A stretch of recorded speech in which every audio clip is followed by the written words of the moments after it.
आज बात करते हैं इतिहास के उस दौर की जब दिल्ली सिर्फ एक शहर नहीं बल्कि एक पूरे साम्राज्य की धड़कन हुआ करती थी। हम बात करने वाले हैं दिल्ली सल्तनत की, एक ऐसा दौर जिसने भारत के नक्शे और तकदीर दोनों को हमेशा के लिए बदल कर रख दिया। सुनने में शायद यकीन ना हो लेकिन ये सच है। 300 साल से भी ज्यादा दिल्ली वो केंद्र था जहां से पूरे भारतीय उपमहाद्वीप की किस्मत लिखी जा रही थी। सोचकर देखिए, 3 सदियों तक एक ही शहर से इतने बड़े भूभाग पर राज करना, ये कितनी असाधारण बात रही होगी। तो फिर सवाल ये उठता है कि ये सब शुरू कैसे हुआ। आखिर वो क्या वजहें थीं, कौन से हालात थे जिनमें इतने बड़े साम्राज्य की नींव रखी गई। चलिए कहानी के एकदम शुरुआत में चलते हैं। तो साल था 1206। इसी साल दिल्ली सल्तनत की स्थापना हुई और ये कोई छोटा मोटा राजपाट नहीं था। हम बात कर रहे हैं एक ऐसे जबरदस्त मध्ययुगीन साम्राज्य की जिसकी जड़ें तो दिल्ली में थीं, लेकिन उसकी शाखाएं वो तो पूरे भारतीय उपमहाद्वीप में फैल गई थीं। इसने सही मायनों में इतिहास का रुख ही मोड़ दिया। अच्छा, इसे थोड़ा और समझने के लिए जरा टाइमलाइन पर देखते हैं। ये सल्तनत आई कब? ये दौर शुरू होता है गौरी राजवंश के खत्म होने के बाद और इसका अंत होता है जब शक्तिशाली मुगल आते हैं। तो ये एक तरह से गौरियों और मुगलों के बीच का एक बहुत ही अहम दौर था। और हाँ, ठीक इसी समय दक्षिण में विजयनगर जैसा एक और महान साम्राज्य भी फल फूल रहा था।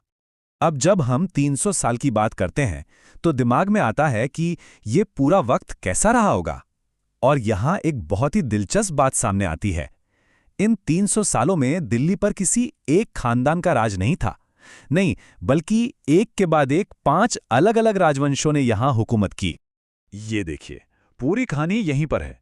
शुरुआत हुई मामलूक वंश से, फिर आए खिलजी, उनके बाद तुगलक, फिर सैयद और आखिर में लोदी वंश। हर एक वंश अपने साथ एक बिल्कुल नया अध्याय लेकर आया। अपनी अलग नीतियां, अपनी अलग सोच और जाहिर है बड़े बड़े बदलाव। चलिए अब जरा इसके आकार, इसके फैलाव की बात करते हैं, क्योंकि ये सिर्फ कुछ सुल्तानों की कहानी नहीं है।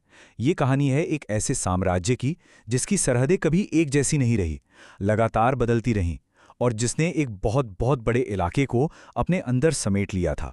एक आम धारणा है कि राजधानी तो हमेशा दिल्ली रही होगी, है ना? पर ऐसा नहीं है। ये जानना काफी मजेदार है कि शुरुआत में लाहौर और बदायूं जैसे शहर भी पावर सेंटर थे। और तुगलक तो कमाली थे। वो तो राजधानी को दक्षिण में दौलताबाद तक ले गए थे। बाद में लोदियों के समय में आगरा एक बहुत ही अहम राजधानी बनकर उभरा। तो जरा सोचिए, इसका फैलाव कितना बड़ा था। आज के नक्शे पर देखें तो ये साम्राज्य भारत, पाकिस्तान, बांग्लादेश और नेपाल के भी कुछ हिस्सों तक फैला हुआ था। मतलब जब हम दिल्ली सल्तनत की बात करते हैं तो हम असल में पूरे दक्षिण एशिया के इतिहास की बात कर रहे होते हैं। एक ऐसा साम्राज्य जो इस पूरे क्षेत्र को एक नया आकार दे रहा था।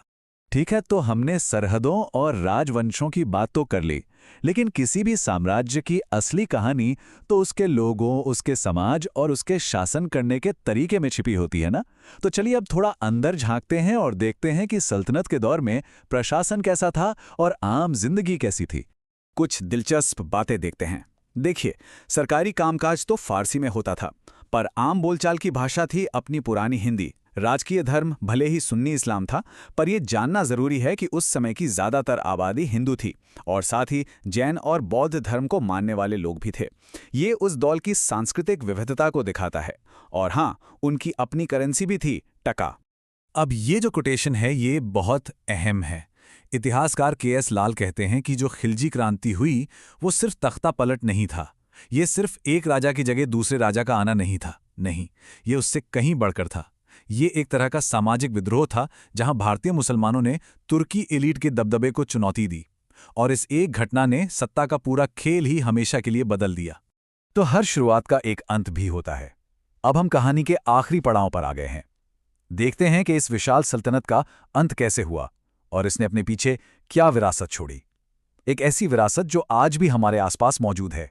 साल 1526।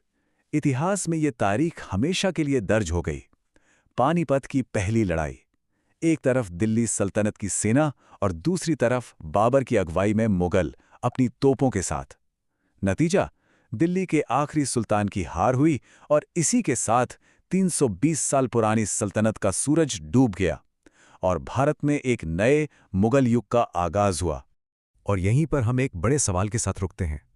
300 साल, इतना लंबा शासनकाल, इसने इस जमीन पर, यहाँ के लोगों पर एक बहुत गहरी छाप छोड़ी। तो सोचने वाली बात यह है कि आज के भारत, पाकिस्तान और बांग्लादेश की जो नींव है, चाहे वो प्रशासनिक हो या सांस्कृतिक, उसमें दिल्ली सल्तनत का कितना बड़ा हिस्सा है।